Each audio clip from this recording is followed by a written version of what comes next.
और आमदन से जायद असासों के इल्जाम में गिरफ्तार पीपी रहनुमा खुर्शीद शाह का 15 रोजा रिमांड खत्म हो गया। उन्हें आज अदालत में पेश किया जाएगा। एहतसाब अदालत सक्खर के जज अमीर अली महसूर की छुट्टी के बायस खुर्शीद शाह को दूसरी अदालत में पेश किया जाएगा। नैब की जानिब से अदालत से पीपी रहनुमा के मजीद रिमांड की इस्तदा की जाएगी। खुर्शीद शाह तबीयत खराबी के बायस NICVD में दाखिल हैं।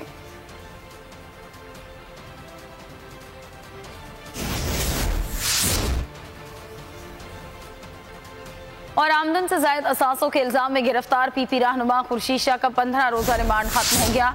उन्हें आज अदालत में पेश किया जाएगा। एहतसाब अदालत सक्खर के जज अमीर अली महसूर की छुट्टी के बायस खुर्शीद शाह को दूसरी अदालत में पेश किया जाएगा। नैब की जानिब से अदालत से पीपी रहनुमा के मजीद रिमांड की इस्तदा की जाएगी। खुर्शीद शाह तबीयत खराबी के बायस NICVD में दाखिल हैं।